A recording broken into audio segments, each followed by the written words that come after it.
Hello students, and today we are continuing with our chapter that is nature and purpose of business. और आज हम करेंगे objectives of business. Number one, the first objective of business is economic objectives. Economic objective में सबसे पहले आप देखिएगा earning profit.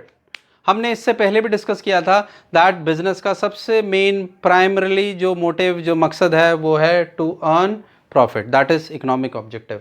Number two, market standing. Market standing मतलब हर बिजनेस ये चाहता है कि उसके गुडविल हो मार्केट में, उसकी एक स्टैंडिंग पोजीशन हो, वो अच्छा करे, लोग उसे जाने पहचाने, उसका सामान सबसे ज़्यादा बिके, उसको हम बोलते हैं market standing. Third is innovation. Innovation new idea, और वो न्यू आइडिया कहाँ से आता है? आप अपने प्रोडक्ट को सेल करने के लिए नए नए इनोवेटिव आइडियाज़ लेके आते हो, ये उसका इकोनॉमिक ऑब्जेक्टिव है. पैकिंग अलग हो सकती है, उसका मोड ऑफ एडवर्टीजमेंट अलग हो सकता है. आपने अलग अलग एड्स में देखा होगा, आपने जो हमारे सेलिब्रिटीज़ हैं वो किस तरह से आते हैं और वो आपको किस तरह से प्रोडक्ट मिलता है, उस पर क्या लिखा होता है, क्या स्टाइल में लिखा होता है, ये all these comes in innovation. That is also the economic objective of business. The ultimate goal is to earn profit. Fourth is optimum utilization of resources. कम से कम संसाधन में ज़्यादा से ज़्यादा काम करना ताकि आपको प्रॉफिट आए, उसको हम बोलते हैं ऑप्टिमम यूटिलाइजेशन ऑफ रिसोर्सेज. अगर ऐसा होगा तो उससे क्या होगा? आपकी कॉस्ट ऑफ प्रोडक्शन कम आएगी. कॉस्ट ऑफ प्रोडक्शन कम आएगी तो ऑटोमेटिकली आपका प्रॉफिट बढ़ेगा.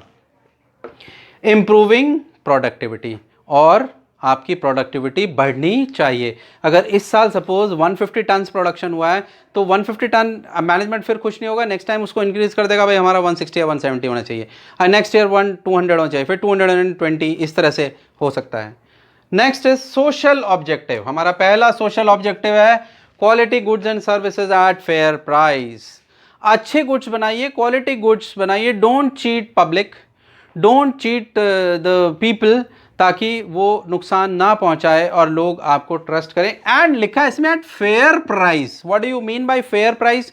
फेयर प्राइस का मतलब है आप प्रॉफिट लीजिए, लेकिन ऐसा प्रॉफिट नहीं लीजिए कि जिसमें 200% मार्जिन हो, 150% मार्जिन हो. इतना ज़्यादा नहीं होना चाहिए. जेन्युइन आप अपने खर्चे निकालने के बाद जो आपको प्रॉफिट बचता हो. Second is avoidance of anti social things. Anti social, जो देश के हित में नहीं है ऐसे काम मत करिएगा. कोई क्रिमिनल एक्टिविटीज़ में आप इन्वॉल्व होते हैं बिजनेस में, कोई ज़बरदस्ती आप माल बेचते हैं, ज़बरदस्ती किसी को कहते हैं, वो that is wrong. Avoidance of anti social things. ठीक है. Third is generation of employment. जब आप बिजनेस सेटअप करते हो, what do? You are creating employment. आप दूसरों के लिए रोज़गार पैदा कर रहे हो. उससे क्या हो रहा है? जो बेरोज़गार है उसको नौकरी मिल रही है. तो it comes under social objective. And then last one but not the least is important is employ welfare. Welfare क्या? एम्प्लॉय क्या होता है? जो आपके ऑर्गेनाइजेशन में काम करते हैं. वेलफेयर क्या होता है? उनके हित का ध्यान रखना, उनके सुख दुख का ध्यान रखना, उनके वर्किंग कंडीशन का ध्यान रखना. पीने का पानी वहाँ होना चाहिए, साफ़ होना चाहिए, और एवरीथिंग शुड बी क्लीन. आपके वर्किंग कंडीशन ठीक होनी चाहिए. अगर वहाँ पे खाने की फैसिलिटी वो अच्छा होना चाहिए, टॉयलेट्स होने चाहिए प्रॉपर. ये सब रूल का आप हायर क्लासेस में जाओगे, आप पढ़ोगे, इसके पीछे लॉ है सब. ये सब वेलफेयर होना चाहिए. टाइम से उनको वेजेस मिलने चाहिए, टाइम से उनको सैलरी मिलनी चाहिए. ये सब आता है employ welfare. Next is role of profit in business. Number one, first is for long survival. आप प्रॉफिट कमा रहे बिजनेस से, क्यों कमा रहे हैं? क्या मकसद है आपका? For long survival. You want to establish your business, और आप उस बिजनेस को लंबा एक्सपैंड करना चाहते हैं, आप सर्वाइव करना चाहते हैं मार्केट में. जो कंपटीशन है उसको आप फेस करके आप अच्छी परफॉर्मेंस देना चाहते हैं, इसलिए आप प्रॉफिट्स कमाते हैं. For growth and expansion. मैंने अभी कहा आप अपने बिजनेस को ग्रो करना चाहते हैं, एक्सपैंड करना चाहते हैं. कैसे? पहले एक टेरिटरी थी, फिर 2 टेरिटरी में आपका प्रोडक्ट हुआ. पहले आप सिर्फ यूपी देखते थे, अब हरियाणा हुआ, पंजाब हुआ. इस तरह से आपकी ग्रोथ हो रही है, आपका प्रोडक्ट जगह जगह जा रहा है. इसका मतलब ग्रोथ एंड एक्सपेंशन आप कर रहे हैं. दूसरी कंपनीज के साथ आप टाई अप कर सकते हैं और आपकी कंपनी ग्रो कर रही है in terms of profits and in terms of turnover also. For increasing efficiency. आपकी एफिशिएंसी बढ़ेगी. वही मशीन है, उसी मशीन पे आप काम कर रहे हैं. 10 मशीन पहले थी, 10 मशीन आप हैं, ऑब्वियसली एफिशिएंसी आपकी बढ़ेगी. पहले उस पर खर्चा जो आपका ज़्यादा था क्योंकि प्रोडक्शन कम हो रहा था, जो फिक्स कॉस्ट है वह तो आपको पता ही है, फिक्स कॉस्ट पे या जो हमारे खर्चे होते हैं वो तो रहेंगे ही रहेंगे। लेकिन जब आपका एरिया आपका कवर हो जाता है और आपका बिजनेस बढ़ने लगता है, then you get efficiency on your investment for building prestige and recognition. ये किस लिए? प्रॉफिट से आप अपनी मार्केट में प्रेस्टीज बनाते हैं, आप अपनी रिकग्निशन बनाते हैं। बड़ी बड़ी ऑर्गेनाइजेशन है जो बड़े बड़े जो दे डू चैरिटी वर्क्स, आपने जगह जगह उनके कुछ होर्डिंग्स देखे होंगे, नाम्स देखे होंगे आपने। इससे आपकी मार्केट में क्या होता है? प्रेस्टीज बनती है और आपकी रिकग्निशन बनती है। लेकिन ये सब तब होगा when you are earning huge profits. We talk of Tata, Birla, Ambani, Kumaram Birla and other people, उनकी क्या है? प्रेस्टीज और रिकग्निशन है। जो और बिजनेसमैन है वो भी उनकी तरह बनना चाहते हैं। Now we come to the classification of business activities. Classification of business activities को हमने दो पार्ट्स में डिवाइड किया है, that is industry and commerce. One by one हम इनको डिस्कस करते हैं। सबसे पहले let us discuss industry. Industry deals with production of goods and services. हम देख चुके हैं that production of goods and services is very important, that is related with industry. अब ये इंडस्ट्री अलग अलग तरह की होती हैं। पहले है प्राइमरी इंडस्ट्री।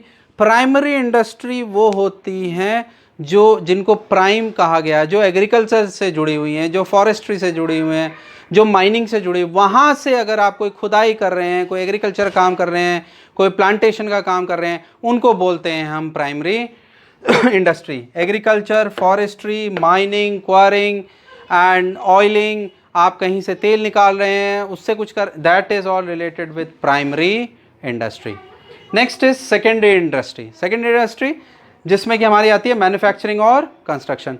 ऑलरेडी आपके पास कोई रॉ मटेरियल है और उसको जब कन्वर्ट करते हैं तो हम उसको बोलते हैं मैन्युफैक्चरिंग इंडस्ट्री। ये सेकेंडरी इंडस्ट्री के अंडर में आता है। जैसे कि आप ले लीजिए, वुड से आप पेपर बना रहे हैं, आप शुगर केन से आप शुगर बना रहे हैं, ये हमारा मैन्युफैक्चरिंग इंडस्ट्री में आ जाएगा। जो ऑलरेडी अवेलेबल है वो रॉ मटेरियल, वो किसी के लिए जो फिनिश्ड प्रोडक्ट था वो आगे रॉ मटेरियल हो गया और आप फिनिश्ड प्रोडक्ट बना रहे हैं।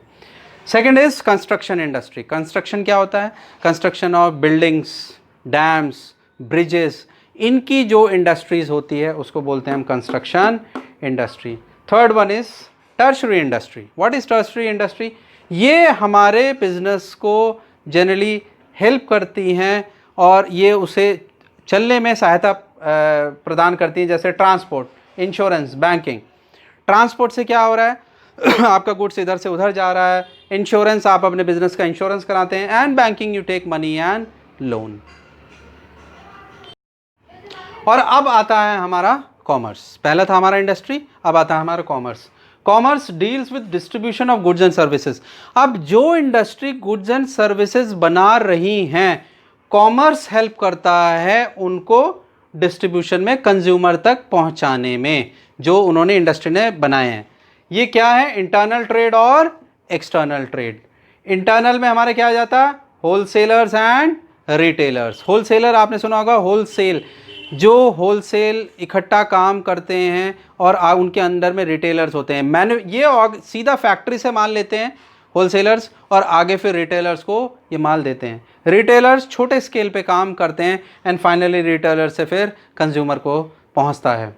एक्सटर्नल में क्या आ जाएगा हमारा? इंपोर्ट और एक्सपोर्ट। अगर हम किसी कंट्री से कोई हम प्रोडक्ट मंगवा रहे हैं तो इसको हम क्या बोलेंगे? इम्पोर्ट। हम वो चीज़ इंपोर्ट कर रहे हैं। हम इंपोर्ट जनरली क्यों करते हैं?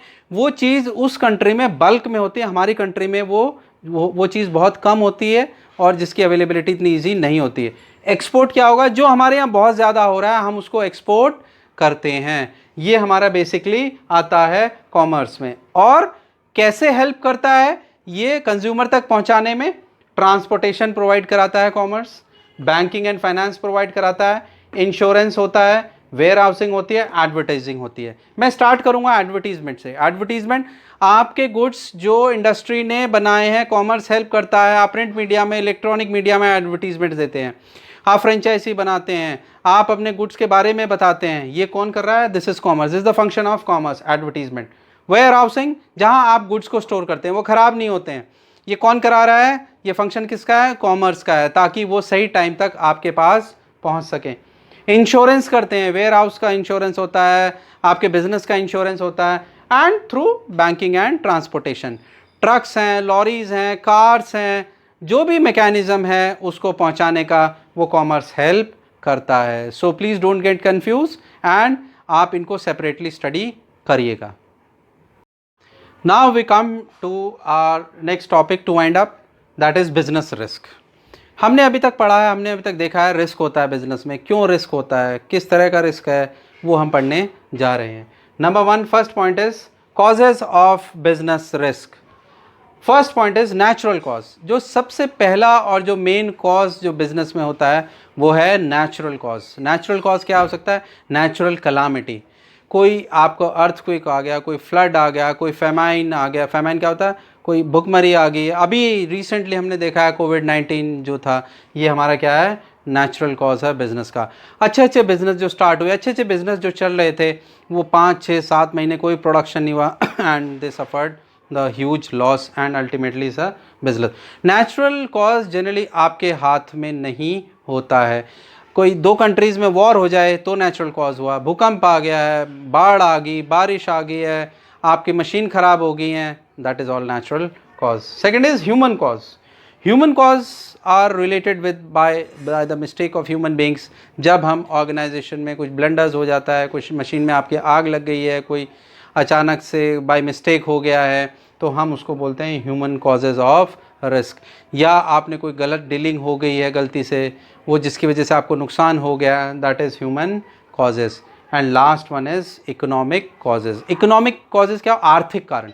आर्थिक कारण क्या हो सकते हैं? गवर्नमेंट चेंज होगी, उसकी पॉलिसीज़ चेंज होगी है, बजट्स आते हैं, बजट में आपके टैक्सेस बहुत बढ़ गए हैं, अब टैक्सेस बढ़ गए हैं, अब आप कहाँ तक अपने प्रोडक्ट की कॉस्ट बढ़ाओगे? It is not possible, competition already बहुत ज़्यादा है, वो आपके इकोनॉमिक कॉजेज़ होते हैं। इन्फ्लेशन, महंगाई बहुत बढ़ रही है, वो आपके इकोनॉमिक कॉजेज़ होते हैं। रिसेशन चल रहा है, मंदी चल रही है, वो आपके इकोनॉमिक कॉजेज़ में आता है।